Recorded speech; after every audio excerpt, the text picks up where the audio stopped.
దూరాన బాణాసురుడి రాజ్యం శోణితపురం కనిపించింది.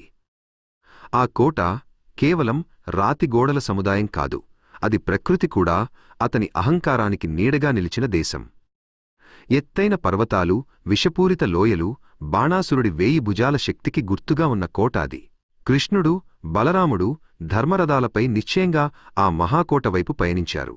కృష్ణ బలరాములు అక్కడికి చేరగానే ఆకాశం నీలంగా మసకబారింది. బాణాసురుడి సేనలు వేల ధైర్యాల హృదయాలతో కోట గుమ్మం వద్ద అసంఖ్యాకంగా నిలబడ్డాయి. లోపల అత్యున్నత గోపురంపై బాణాసురుడు నిలబడి అహంకారంతో నవ్వాడు. బాణాసురుడి గుమ్మం వద్ద ఎదురొడ్డిన మొదటి దళం భయంకరమైన అగ్నిదండాలను, నిప్పుగదలను కృష్ణుడివైపు విసిరింది. నిప్పుకణికలతో కూడిన ఆ దండాలు ఆకాశాన్ని చీల్చాయి. అవి మేఘాలను దాటుతూ విజృంభిస్తున్న అగ్నిజ్వాలల్లా దూసుకొచ్చాయి.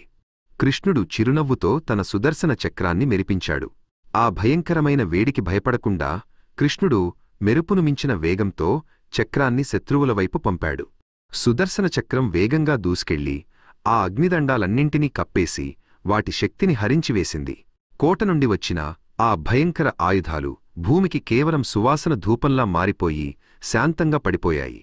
సుదర్శన చక్రం తన పని పూర్తి చేసేలోపే బలరాముడు ముందుకు దూసుకెళ్లాడు. అతని చేతిలోని శక్తివంతమైన ముషలాయుధం గద పర్వతాన్ని కొట్టే శక్తిని చూపింది.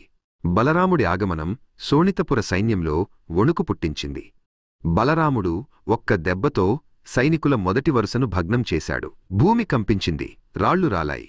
బాణాసురుడి సైన్యంలో భయమే శత్రువుగా పరుగుపెట్టింది. సైనికుల వరుసలు చెదిరిపోయాయి, వెనుకడుగు వేశాయి. కోటగోడపై నిలబడిన బాణాసురుడు ఈ ఓటమిని చూసి కోపంతో ఊగిపోయాడు. అతను ఉరుములా గర్జించి, కృష్ణా, నా అహంకారాన్ని ఛేదించగలవా? నా 1000 భుజాలకు శివుడి వరమిచ్చిన నాకు సమాధానం చూపగలవా అని అరిచాడు. కృష్ణుడు తన చుట్టూ ఉన్న ప్రశాంతతను వీడకుండా గంభీరంగా అన్నాడు, అహంకారం 1000 చేతులు పెంచుకుంటుంది, కాని ధర్మం ఒక్క చేతితోనే ఈ ప్రపంచాన్ని అందిస్తుంది.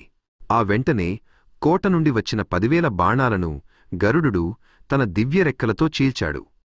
మొదటి దశలోనే బాణాసురుడి సేన గబ్బిల కొండలా కూలిపోయింది. కాని యుద్ధం ఇక్కడితో ముగియదు. బాణాసురుడి 1000 భుజాలు, అతని దైవవరం, అతని పక్కన ఉన్న శక్తివంతమైన రక్షక దేవతలు, ముఖ్యంగా శివుడి అంశ, ఇవన్నీ ఇంకా రంగస్థలానికి రాలేదు. రాత్రివేళ రక్తచంద్రుడు ఉదయిస్తున్నాడు. తదుపరి ఘట్టంలో కృష్ణుడికి నిజమైన పరీక్ష ఎదురుకానుంది.